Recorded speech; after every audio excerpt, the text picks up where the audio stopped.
capital that they need to build their businesses and to create jobs. I hope that my Democratic colleagues will do more than talk, and that we can work on a bipartisan basis these bills that have bipartisan sponsorship to create jobs and join us here. Thank you, Mr. President. The senator from Massachusetts is recognized.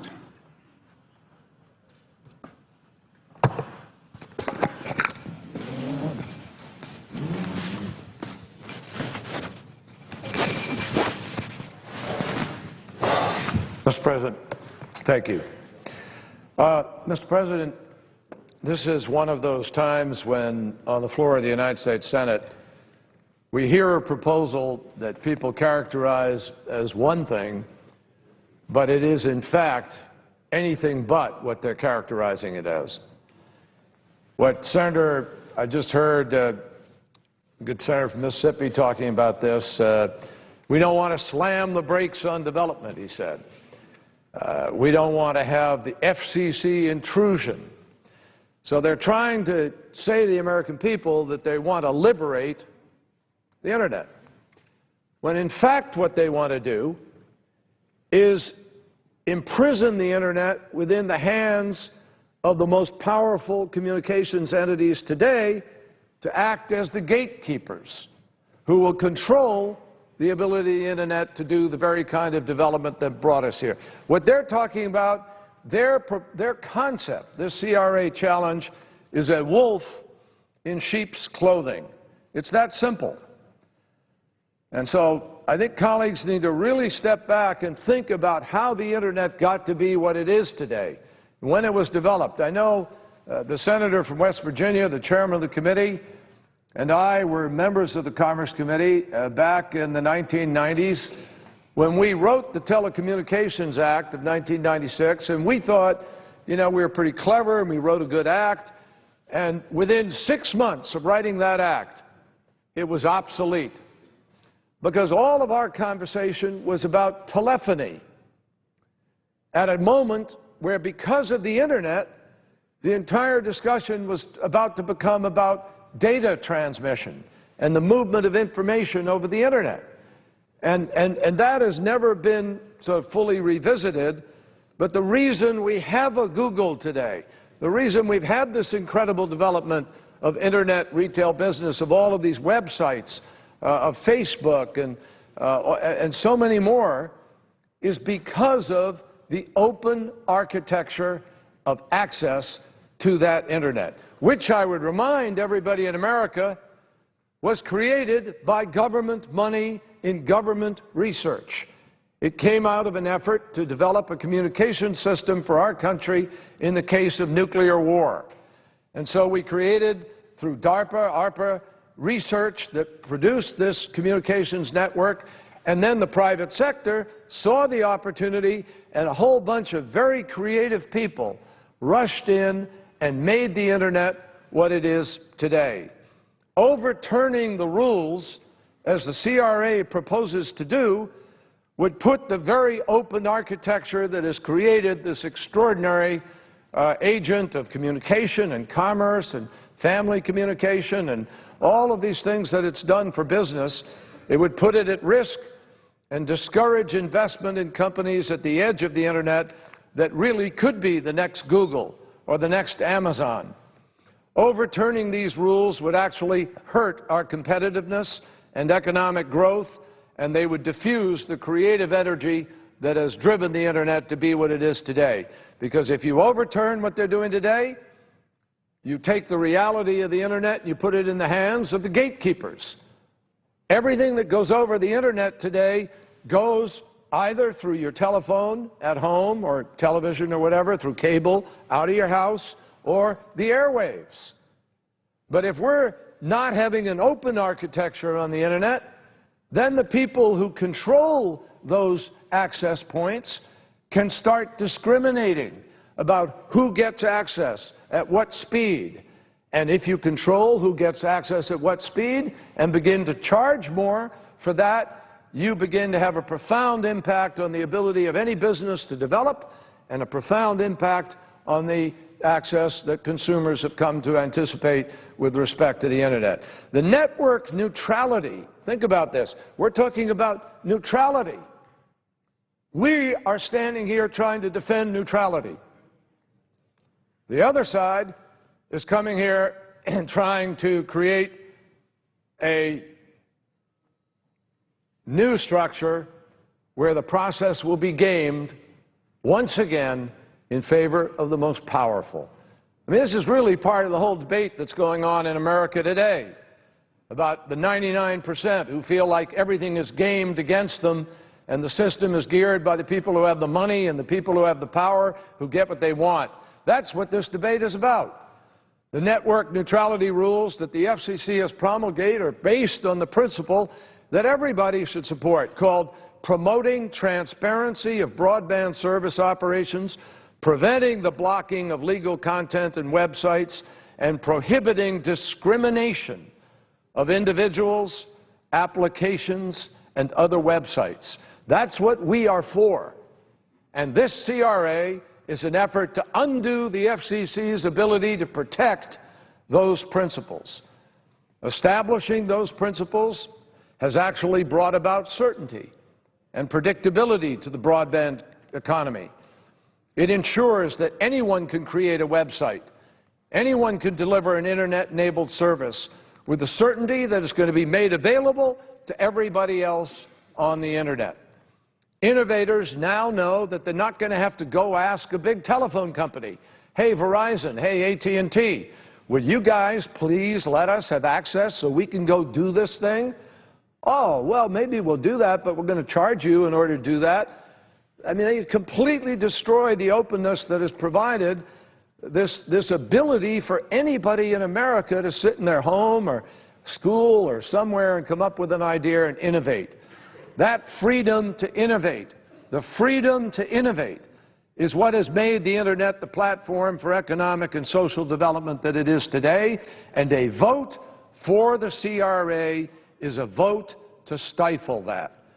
On the side of those favoring the FCC's action are venture capitalists and the companies that have made the Internet what it is today, civil rights groups, civil liberties advocates, academics, scholars who have studied and testified to the virtues of open networks. Let me just quote a few of them. John Doerr is somebody that many of us have come to know by virtue of his business acumen and the legendary venture capitalist efforts that he has engaged in. He was an early backer of Amazon, an early backer of Google, Electronic Arts, Netscape, a number of other innovations and of other innovators whose creations have driven the growth of the Internet. Here's what he says: maintaining an open Internet is critical to our economy's growth, and this effort is a pragmatic balance of innovations, economic growth, and crucial investment in the Internet. Ray Ramsey, the president and CEO of TechNet, which is a national bipartisan network of more than 400 technology sector CEOs, said of the vote of the Commission in favor of the network neutrality rules, quote, "The vote by the FCC is a pragmatic recognition of the need for codifying principles for protecting non-discrimination and openness for the Internet."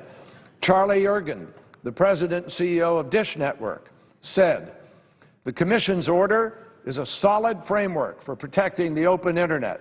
The new rules give companies, including Dish Network, the framework to invest capital and manpower in Internet-related technologies without fear that our investment will be undermined by carriers' discriminatory practices." Others supporting the order include the Communication Workers of America, civil rights organizations, consumer advocates. In sum, Madam President, in sum, those who support the rules include those who fund the development of Internet companies, those who use the Internet, advocates who favor open discourse and debate, and I think here in the United States Senate, we ought to listen to the people who created it, the people who develop it, the people who are taking it to the next generation, and the people who use it. And the Los Angeles Times editorialized on Sunday in favor of the rules of the FCC, saying the agency's net neutrality rules are a reasonable attempt to protect the innovative nature of the Internet and should not be overturned. Yet, despite all of what I just said, some have made what I've called the wolves in sheep clothing arguments, the false arguments, that network neutrality rules regulate the Internet. They actually regulate it, and that this is an opportunity to keep it open and impose a condition on innovators. I don't know how asking innovators to get permission from somebody else to be able to go do what they've already done since 1990s is going to improve things. The truth is that network neutrality rules govern not the Internet, but they govern the behavior of the firms that own and operate the gateways to the Internet. That's what's at stake here. And when the airwaves that carry the information that connects you to everyone else on the Internet is in the hands of a few and subject to their control, we are in trouble. The rules we're debating today state that those gateways should not be used to favor some voices over others or some firms over others on the Internet. That's what's at stake here. That's what this fight is about. The truth is that if the rules are overturned, every innovator on the Internet will be exposed to the risk that before they innovate, before they create a new product, they're going to have to go to somebody and say, "Mother, may I do this?" And then there'll be a price attached to that. Beyond the false argument that network neutrality constitutes regulation of the Internet rather than anti-competitive behavior, opponents to the rule predicted that the FCC action is going to have negative economic repercussions. Yet, even in an economy that has struggled, that prediction has proven to be wrong. In the time since the FCC voted on the rule to preserve the open Internet, investments in networks that support wired and wireless broadband grew by more than 10% compared to the same period the year before. And venture capital investments in Internet-specific companies surged, with $2.3 billion going into 275 companies in the second quarter of 2011. And along with, it may well be that 2011 is going to be the biggest year for tech IPOs in more than 10 years. That seems to indicate that strong investor confidence in the companies that rely on the open Internet already exists, and we should not disrupt that. Having lost the argument that network neutrality hurts innovation or the economy, they therefore want to go and create a new argument. That is, that the FCC acted outside its legal authority in protecting the free flow of communication on the Internet. Well, Madam President, a court, the right place for that decision to be made, is going to make that decision. But here again, the argument actually challenges common sense. It challenges basic sort of understanding of reasonableness here. To argue that the FCC, the agency that Congress created in order to regulate communications by wire and radio, somehow has no jurisdiction in this very space is to really argue that communications over the Internet are not, in fact, conducted over a wire or over the airwaves. It is completely lacking in any foundation in common sense and certainly in the law. The law that we created grants the FCC the authority in the Telecommunications Act to, quote, make such rules and regulations and issue such orders not inconsistent with this act as may be necessary for its functions. That's the power we gave to them. And under Title II, Title III, Title VI of that act, it encourages the FCC to protect the public interest and encourage just and reasonable rates through competition.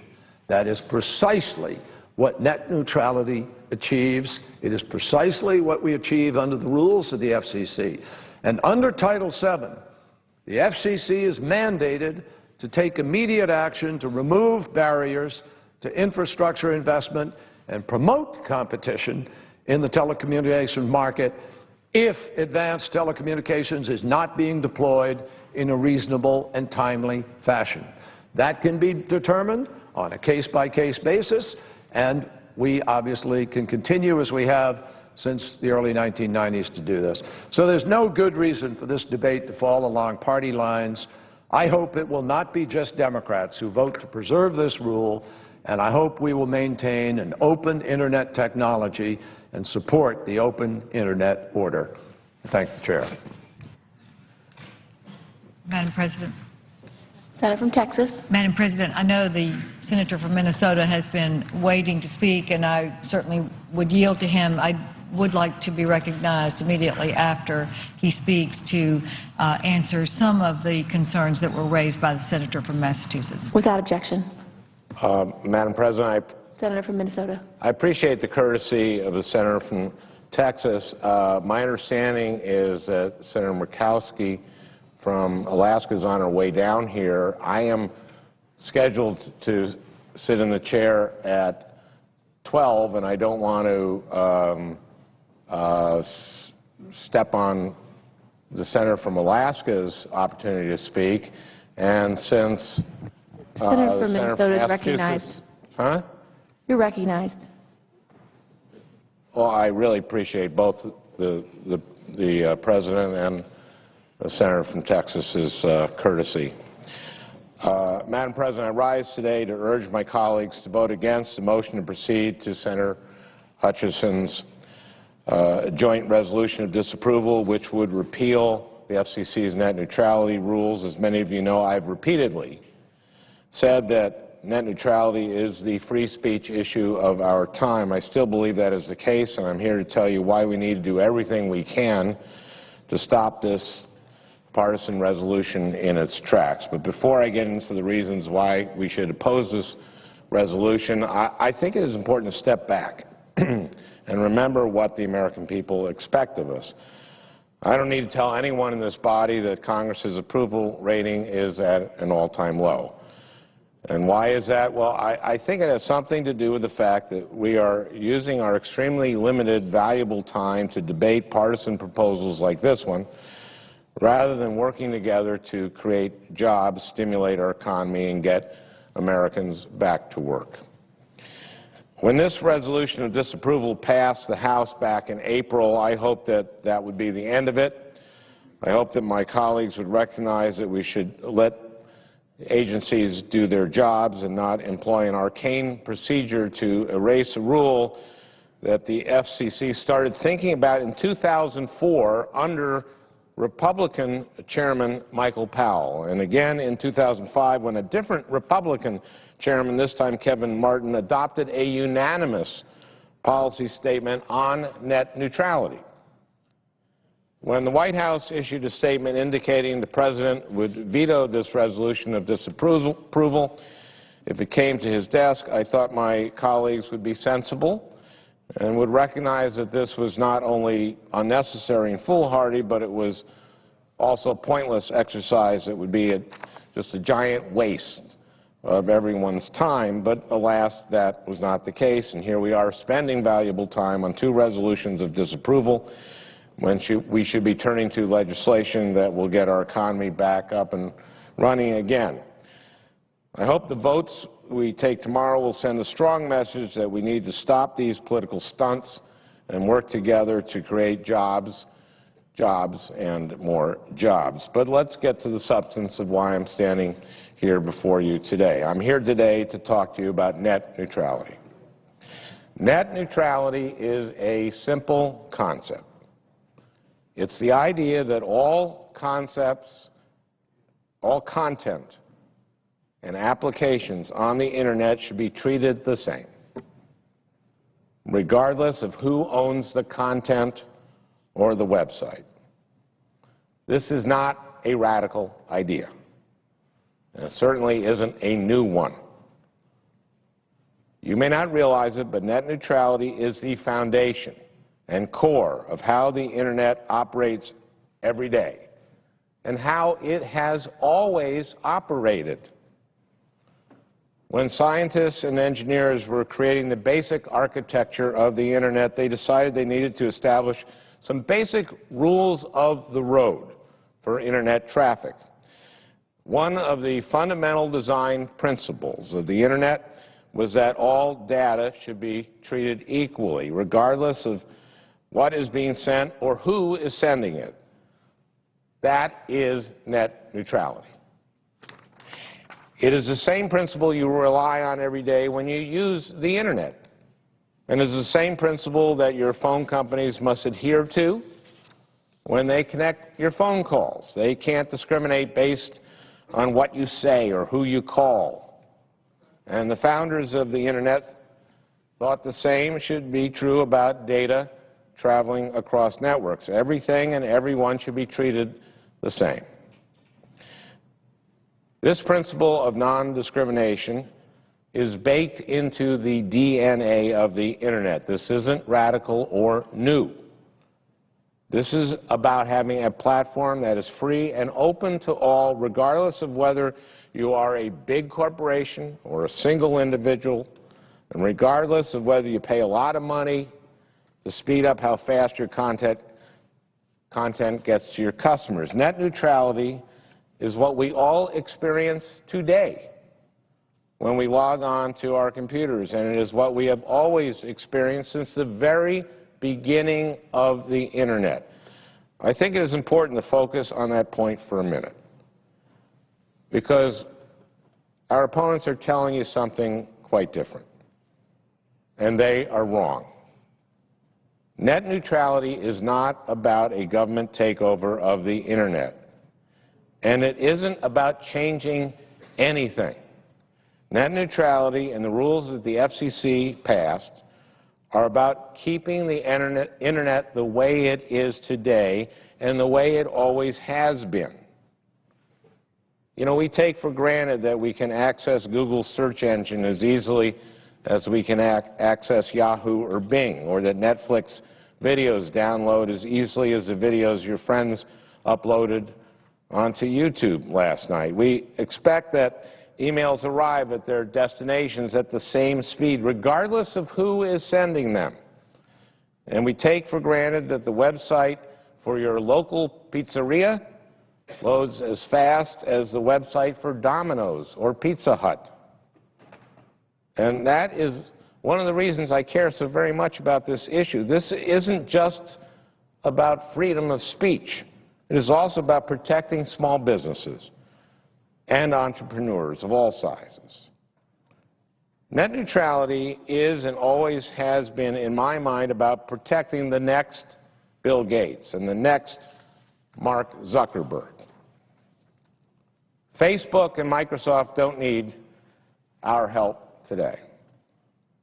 But the 20-year-old whiz kid working in his parents' garage to develop the app or software or website to revolutionize our lives does need net neutrality. And so does a small bookstore or local hardware store that wants their websites to load just as fast as Amazon or Home Depot. I've been on the floor before and I'm talking about the beginnings of YouTube, because it is such a powerful example of why we need to protect net neutrality. When YouTube started out, it was headquartered in a tiny space over a pizzeria in a Japanese restaurant in San Francisco, California. At the time, Google had a competing product, Google Video, that was widely seen as inferior. Now, if Google had been able to pay AT&T or Verizon or Time Warner large amounts of money to block YouTube or to make Google Video's website faster than YouTube's site, guess what would have happened? YouTube would have failed. But instead, thanks to net neutrality, YouTube became the gold standard for video on the Internet. And YouTube was able to sell its business to Google for $1.6 billion just 2 years after its start. I love that story because it is a testament to the power of the Internet to turn people with great ideas into overnight successes, and it happened because we had net neutrality. The story of the Internet is a story about the triumph of the little guy over the big, slow-moving corporation. The past 20 years are littered with tales of entrepreneurs starting with next to nothing and revolutionizing the world as we know it. From YouTube's humble beginnings over a pizzeria to Facebook's infamous start in a dorm room in Cambridge.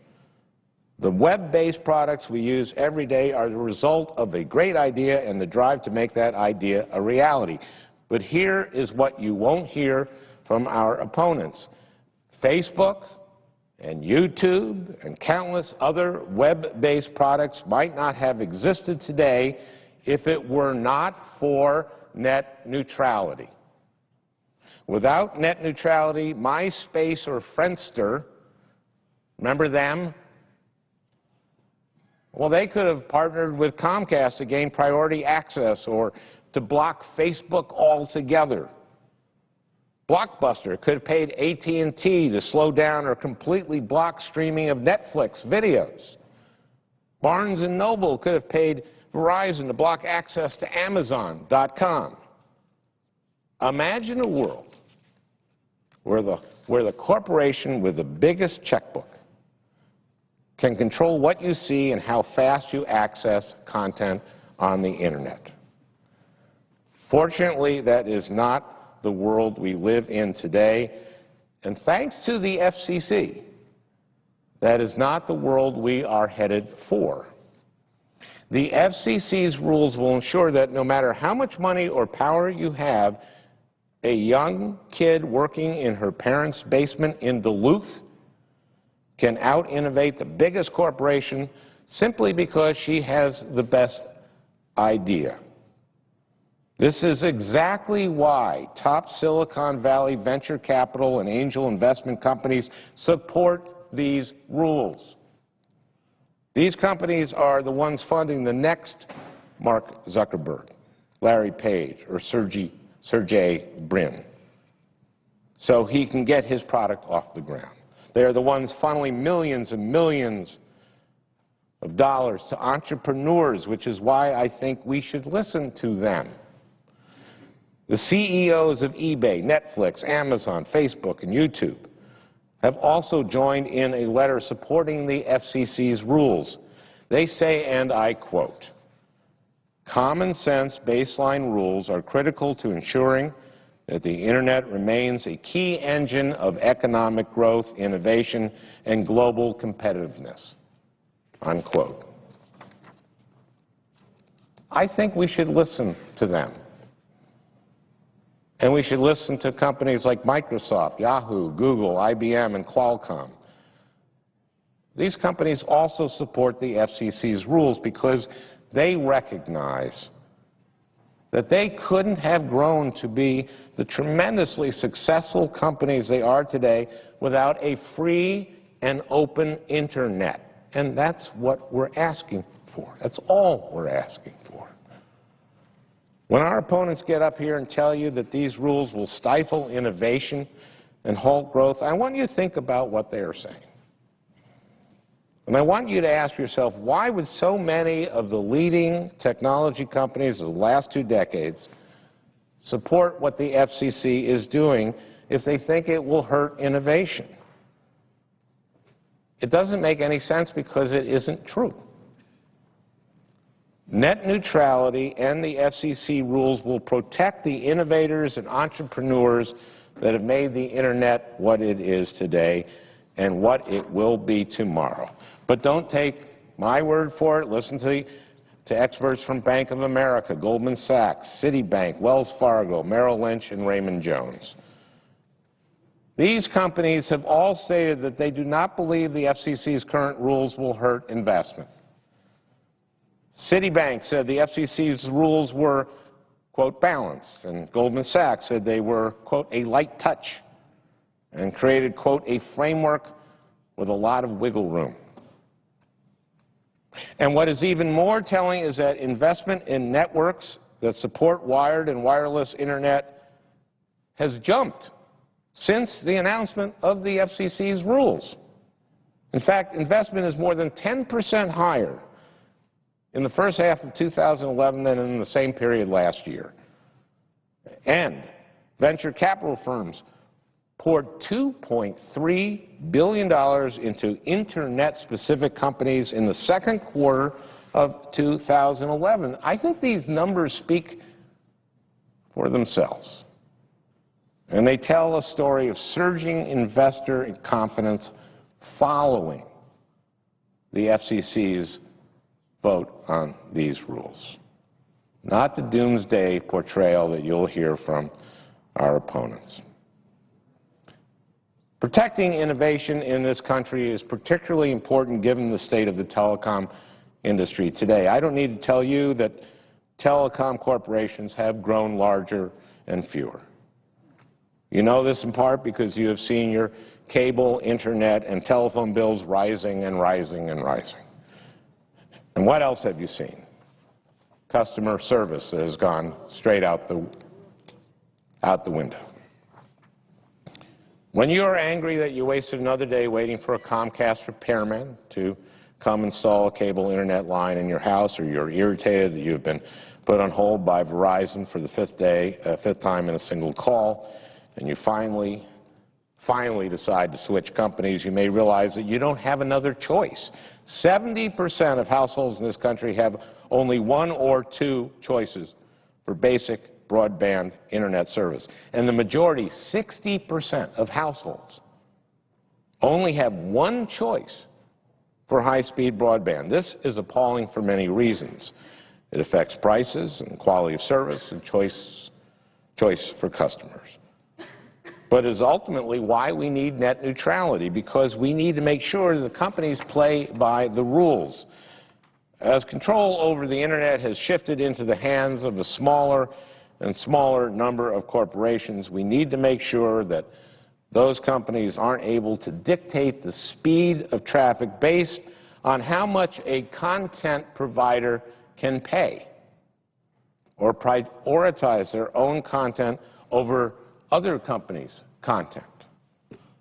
Of course, as I said before, there's nothing wrong with maximizing shareholder profit. That is what corporations are obligated to do. And Minnesota is home to many great corporations, including 3M, General Mills, and Medtronic. These companies create thousands of jobs and produce fantastic products. But no corporation should be allowed to prevent others from competing. And competition is what net neutrality is all about. It's about ensuring that the next breakthrough product has the opportunity to reach consumers through a free and open and equal Internet. But in addition to protecting innovation and small businesses in this country, net neutrality is also about speech. The Internet isn't just where you go to shop for local products and services. The Internet is where you go to find political campaign information and read local news stories. The Internet is what helped fuel the Arab Spring, in large part because it has become the soapbox of the 21st century. Organizers and advocates are no longer stapling posters to bulletin boards to get their message out. They are now posting their messages on Twitter and Facebook. But the Internet isn't just responsible for an upheaval in how campaigns and advocacy occur. It's also responsible for an upheaval in the print media world, because the Internet is also the printing press and the library of the 21st century.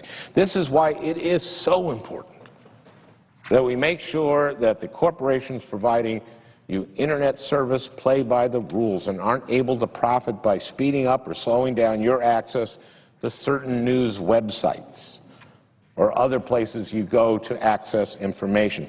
We wouldn't have wanted the Libyan government to shut down access to Facebook in the middle of protests in that country for the same reasons we do not want a corporation controlling what information and websites you are able to access in order to benefit their bottom line.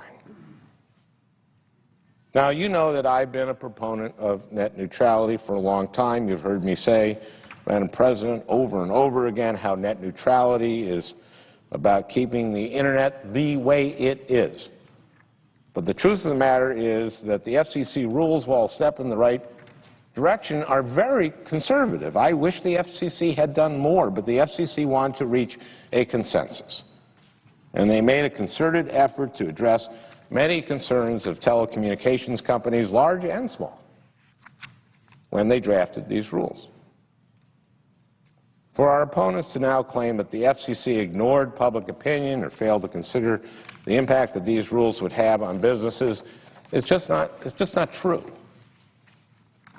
First, I think we could all stand a bit of history on the bipartisan nature of this rule. Net neutrality was something two Republican chairmen of the FCC, Michael Powell and Kevin Martin, championed in 2004 and 2005.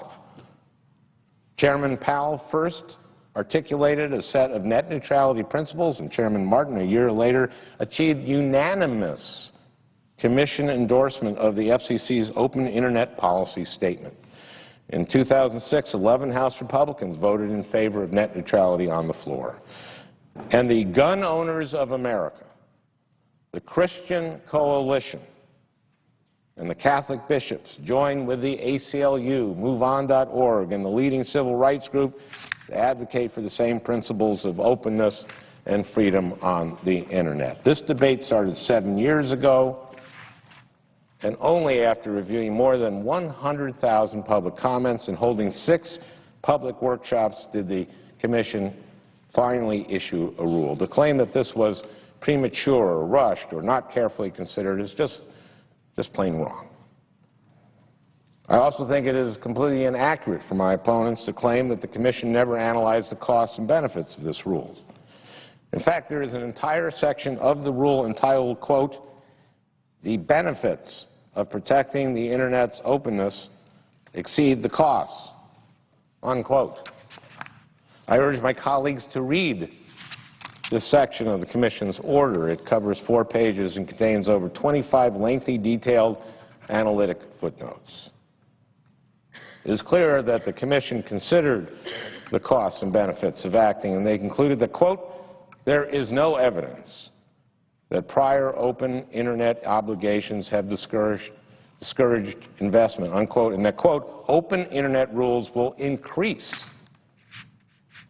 incentives to invest in broadband infrastructure," unquote. I recognize that a couple of companies are challenging the FCC's rules in court, and they have a right to do so.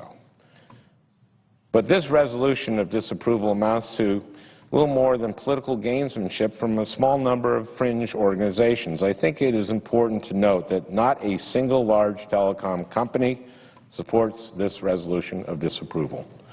They aren't wasting their time with an arcane process, and we should not be either. That is not to say that Congress can't and shouldn't have a discussion about the merits of net neutrality. We can and we should. But I have frankly been disappointed by the quantity of misinformation that has been such a large portion of this debate in the past. The rhetoric I heard during the House debate last April was disappointing, and it's not the type of debate Americans deserve. I encourage a frank and in-depth discussion on net neutrality. I hope that one day soon we will consider making a statutory change to the FCC's authority that will clarify that we want the FCC to make sure that the Internet stays open and free.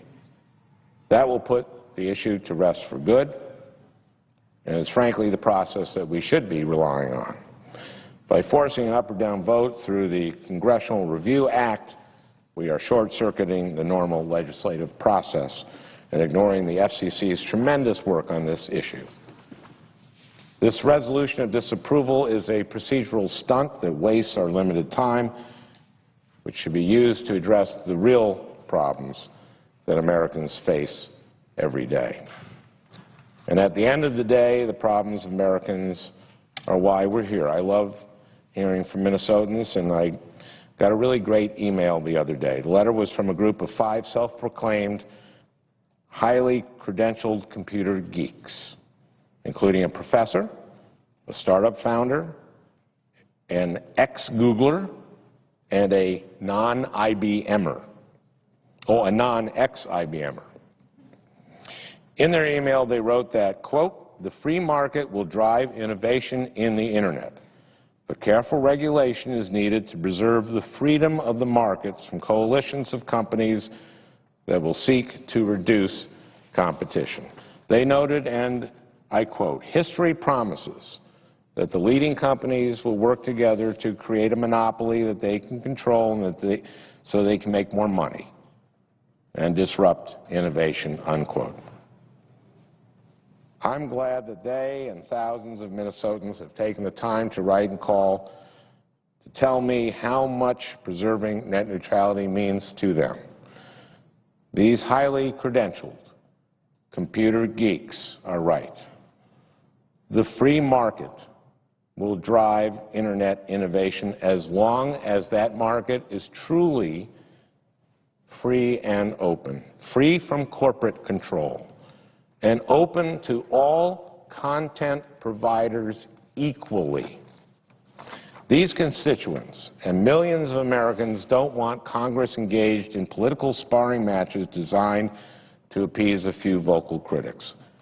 Americans, entrepreneurs, and small businesses want a world where the future Twitters, eBays, and Amazons of the world can grow and thrive without interference from big mega conglomerates. If passed, this resolution will hurt consumers, stifle innovation, and create uncertainty in one of America's most innovative and productive sectors. We are at a pivotal moment, and I hope my colleagues will recognize this and join me in voting down this resolution of disapproval. I want to thank the senator from Texas for allowing me to speak this time. I want to thank the President for holding the chair while I spoke. And now, Madam President, I yield the floor. Madam President. Texas. Madam President, I yield up to 15 minutes to the senator from Alaska. Madam President. Thank you, Madam President.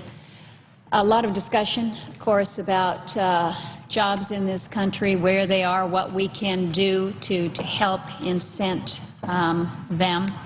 I had the opportunity while I was up in the state last week to host 3 different town halls that focused on the state of our nation's economy and what was happening with jobs and job creation. And as I asked Alaskans for their input, what I heard consistently from community to community was, we can allow for job creation that is meaningful. We can allow for opportunities here in our state and across the country. But the first thing that you can do is to get the government out of the way. That was probably my biggest takeaway out of the town halls from Alaska. Get the government out of our way so that we can move forward as small business owners and operators, as those who are looking to advance jobs in resource development. Move the government back, and we can make some things happen. I do think that one of the key ways that we can create real jobs is by moving the federal government out of the way of the private sector. And yet this administration is doing exactly the opposite. Our economy struggles to grow. Many Americans, of course, out of work. But what we're seeing out of the White House is this effort that essentially buries job creators under a mountain of paperwork and regulations. Businesses waste hours and productivity on checking the right boxes, making sure that they filled out the right form in the right way, rather than creating new opportunities for employees. Far too often, our small businesses are being judged by how well they keep their safety records, rather than the actual safety records themselves. Did you check the right box? Did you fill out the right form? If you didn't, we're going to fine you, we're going to penalize you. But is the focus really on making sure that they have a strong, sound safety record? Many of the regulations, and unfortunately far too many coming from the EPA, unnecessarily raise the cost of energy and other vital goods and services. I, as the ranking member on the Energy Committee, spent a lot of time, a lot of focus on what we're doing within this country to help reduce our energy costs. And unfortunately, far too often, we're seeing increased costs to our families, to our businesses because of the regulations that come at them. And while we all support responsible environmental regulation, I want EPA to do its job. We also want to protect other vital national interests, such as affordable and reliable energy and a strong economy. And remember, too, that unreliable or unduly expensive energy has broad negative impacts on all aspects, public health, all aspects of our day. When I hear from Alaska's business owners, they say two things, and I told you what the first one was. They say, get government out of the way and let us get to work. Business owners across the country agree. There was a Gallup poll just last month. Small business owners indicated that complying with government regulations is the most important problem that they face today. The number one issue on the minds of small business owners is the fact that complying with government regulations is just, it's burying them. What we hear from businesses is that they need the regulatory agencies to follow the rule of law and strike a proper balance between the many important national interests that our laws protect. And when it comes to regulation, in my opinion, this administration has gone further. They have pushed past that rule of law and striking that proper balance. What we're seeing is a level of overreach that I think is unprecedented by the agencies reaching out, expanding their jurisdiction, if you will, and working to advance or setting policy as opposed to just implementing the laws that have been passed. The resolutions of disapproval that we will have before us for a vote tomorrow, Senator Paul's resolution on the cross-state air pollution and Senator Hutchison's resolution of disapproval as it relates to the Internet, both incredibly important for the issues that they raise, but even more so, speaking to what we are seeing right now with agency overreach. As the Chair may recall, last year I led an effort on this floor to push back against the EPA in an area where the EPA was, for all intents and purposes, setting policy when it came to emissions, greenhouse gas emissions in this country.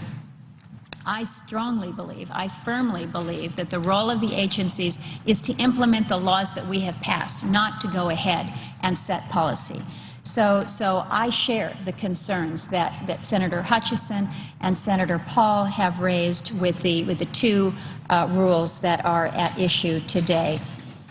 They are operating, utilizing a tool under the Congressional Review Act, which allows us as a Congress to step in when those federal agencies go overboard with trying to make businesses comply with costly regulations and in effect, that overreach.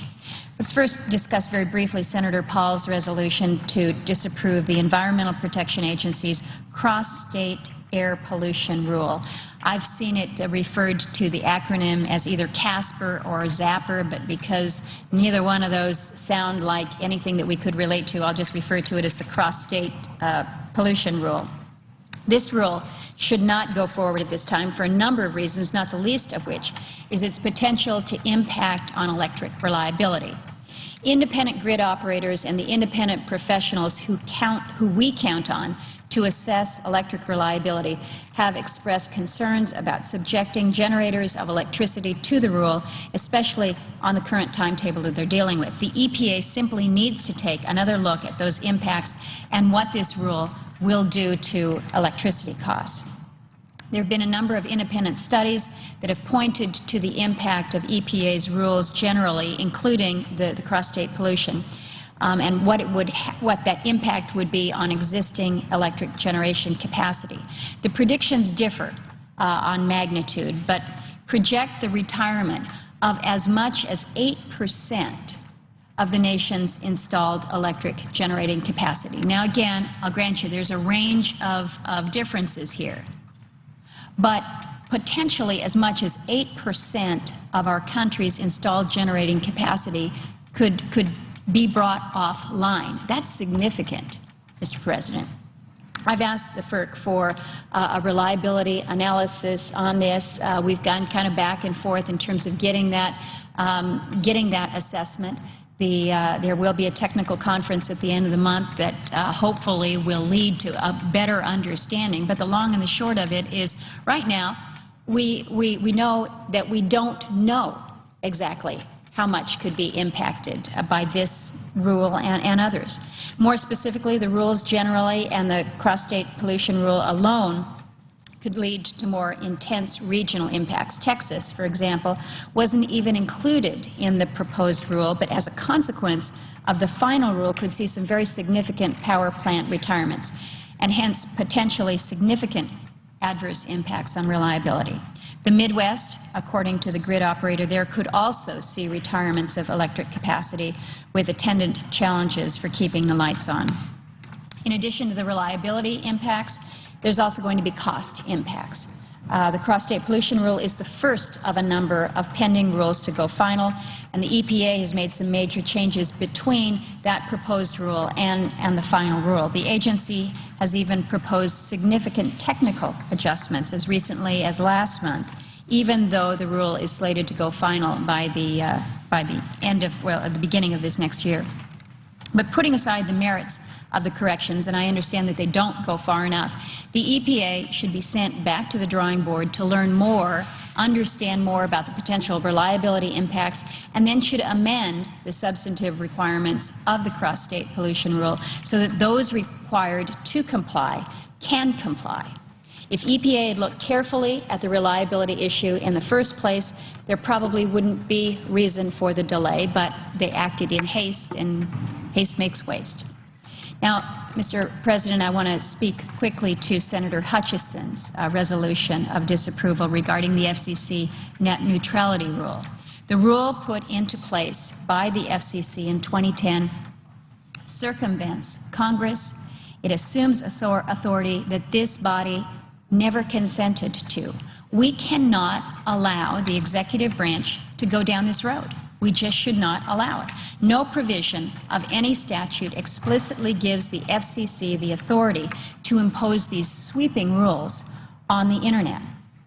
In fact, Section 230 of the Communications Act makes it the policy of the United States to, quote, to preserve the vibrant and competitive free market that presently exists for the Internet and other interactive computer services unfettered by federal or state regulation, close quote. The Internet, we would all agree. I heard your comments, Mr. President. The Internet has been a huge boon for small businesses and jobs throughout our country. We recognize that. We want to ensure that it continues in that way.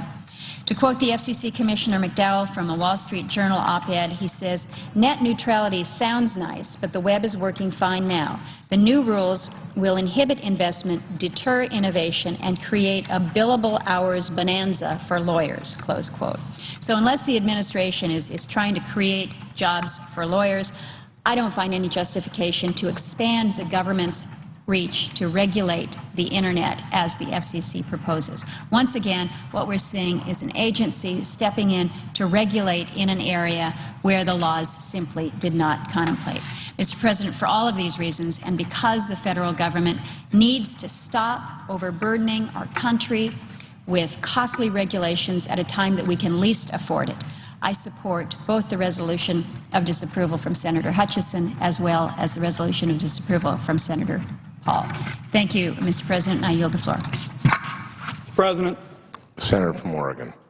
Mr. President, soon the Senate will vote on the Hutchison resolution that, as you have said very eloquently, Mr. President, would overturn the decision of the Federal Communications Commission on what has come to be known as net neutrality. The bottom line for me is straightforward. A vote for the Hutchison resolution will enable a handful of special interests to occupy the Internet. Now, these elites will then have the power to crowd out the voices for change and the ideas of the future. The net would become a glide path for a relatively small number of people to gain enormously rather than an opportunity for all Americans to prosper. And some of the ideas that have been offered up with respect to the Hutchison, resolution just, I think, defy the facts. For example, Mr. President, we've had some discussion about Section 230 of the Communications Act. And I wrote that section. It was a key development, in my view, in the growth of the net because it gave us a chance to deal with smut and some of this junk that families have been so upset without squelching the potential for the net. It enabled content sharers to grow ever since we struck that thoughtful approach rather than just go to a censorship, regime. I've heard that somehow, net neutrality would undo that particular, provision. Nothing could be further from the truth. Net neutrality is exactly about what I sought to do in the Section 230 of the Communications Decency Act, which was to make sure that all voices could flourish, not just the voices of a few, but all voices could flourish. And if anybody wants to talk a bit more about Section 230 of the Communications Decency Act, I'm happy to have that discussion. But as the author of that provision, it's something that I and a lot of other people who've worked in this field have felt was essential to the growth of the net, and we share that view just as we believe, as the President of the Senate has, that net neutrality is critical to the growth of the Internet in the years ahead, because the fundamental principles that underlie both Section 230 and net neutrality are the same. Now, Mr. President, the debate about the Federal Communications Commission's decisions go right to the heart of what the Internet is all about. It has always been a platform where all the actors are equal, where everybody has that opportunity, as you suggested, at the American dream. It's a place where, whether it is one dissenting voice screaming out for democratic change or one brilliant idea that forever changes the way that people and society organize, everyone has that opportunity. Now, I chair the Senate Finance Subcommittee on International Trade, and as just one example, I think what we've seen is the Internet is going to be the shipping lane of the 21st century. This is the way societies are going to organize. This is the way people are going to come together. This is the way business is going to be conducted. And basically, net neutrality protects everybody's access to that shipping lane. It's not just going to be a place for the old world business models. You bet the old world business models are threatened by net neutrality. I understand that. I understand that they're threatened by it. They've always been able to count on big, powerful, and well-connected interests and organizations to help them to dominate industry. And the net overturns that kind of thinking because it's the equalizer, it's the democratizer. And it just seems to me that when we open our morning newspaper day after day and see that the hope of the country is in innovation, in startups, in new ideas, and it's not just in Silicon Valley, it's all over the country and all over the world, the last thing we'd want to do here in our country is adopt rules that would retard that development. And my view is the power of the net, the network, is best utilized when content can move freely through it, and that's whether it's free from taxes, from liability, and certainly from the kind of discrimination that would be allowed if the net neutrality rules were overturned. And again, I touched on Section 230, the Communications Decency Act, and why that was so important to the growth of the net and why I think net neutrality is consistent with that. Same with respect to some of the other legislation I've been heavily involved in. I had the privilege of being one of the co-authors of the Internet Tax Freedom Bill. And what that was all about was trying to protect the net from discrimination. Not all taxes altogether, but discrimination. That, too, is a fundamental principle of the net neutrality rules, is trying to make sure that the net is not going to be singled out by a handful of special interests who could, in effect, devise what amounts to their own lanes on the Internet and force everybody else to pay for it. So, despite what may even be the interests of some of these, powerful, interest, groups, and I know they're all saying now that they have no intent to discriminate against content over their networks. History shows that they cave every time when shareholders come and say, look, you've got to take this step to generate a profit. And I just think the Internet is too important to leave those kinds of decisions vulnerable to what is inevitably going to be the cry from shareholders and others to maximize profit. One last point, if I might, Mr. President. I see other colleagues, waiting to speak. I think the Internet and the economy in this country that is driven by the net represents perhaps our greatest comparative advantage. I touched on the Internet being the shipping lane of the 21st century. What I want us to do is enhance the American way, enhance American values, and use the net to promote those values, facilitate speech, and expand the marketplace. The reality is, Mr. President, the American brand is something very special all over, the world. And the fact is, we've got small businesses. We've heard from them in hearings. I know the distinguished chairman of the Commerce Committee is here, Senator Rockefeller, and you and others. Hardly a day goes by when I don't wish I was back being a member of the Senate Commerce Committee, because it's such an important committee, does such important work. And we saw in some of those first hearings on the Internet, and we started looking at taxes and regulation and liability and the Communications Decency Act, we saw how small businesses who really could operate only in a relatively small area for years and years, suddenly, because after they paid their Internet access charges, they could go where they want, when they want, how they wanted, and they were treated equal to the most powerful groups and voices in the country. And that's their opportunity. That's their chance to get their brand all over the world. And we ought to make sure that we take no action that's going to make it harder for small entrepreneurs to exchange their goods and services far beyond their community. We ought to be making judgments that allow them to get into every nook and cranny of the world with the American brand. So I hope my colleagues will reject this resolution. I believe that the net has thrived precisely because of the principles of net neutrality. It's contributed to the American economy and to job creation because consumers get ultimately to see and get what they want as quickly as they want it.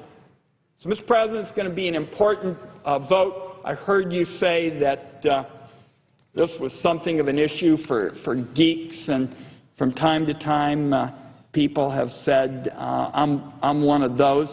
But I will tell you, I think ultimately the net is not about geeks. It's about democracy. This is the great democratizer. This is the trampoline that provides opportunity to people without power and clout And I want to say to colleagues, particularly those who've mentioned Section 230 of the Communications Decency Act, as the author of that particular, provision, and Senator Rockefeller remembers this, the huge outcry about smut.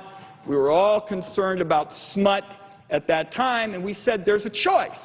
We can either do, with respect to this debate, what makes sense for the future, and that's empower families and parents to get these filters so the Internet can grow and we can fight smut in a practical way, or we can do a lot of damage to the net and come up with some sort of censorship regime.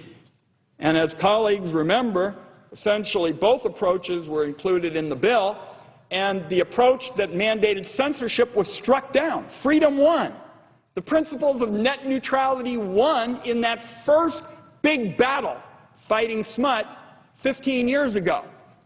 And if we were to undo the decisions of the Federal Communications Commission and move back to the days when you could talk about discriminating against the net, I think it would be a step against all the progress that we have made in the last 15 years with respect to oversight and regulation and taxes. This is an important vote, colleagues, and when you read the morning newspaper and you see that it's the entrepreneurs and the startups and the innovators who are providing the path forward in a very difficult economy, I think you will see that the policies we've laid out for the last 15 years, whether it's the Communications Decency Act, whether it's the Internet. Chairman Rockefeller remembers when we wrote the digital signatures law in the Commerce Committee. These votes, these laws have all become law because they essentially were built on the very same principles of net neutrality, and that's freedom for all and a democratic net that provide opportunity to all Americans and not just the elites, not just a handful of special interests. I commend Chairman Rockefeller and Senator Franken for their good work. I often agree with Senator Hutchison. This is not one of those opportunities, and I hope my colleagues, when we have this vote on the extraordinarily important resolution involving net neutrality, I hope my colleagues will vote against the Hutchison resolution. I yield the floor. Mr. President.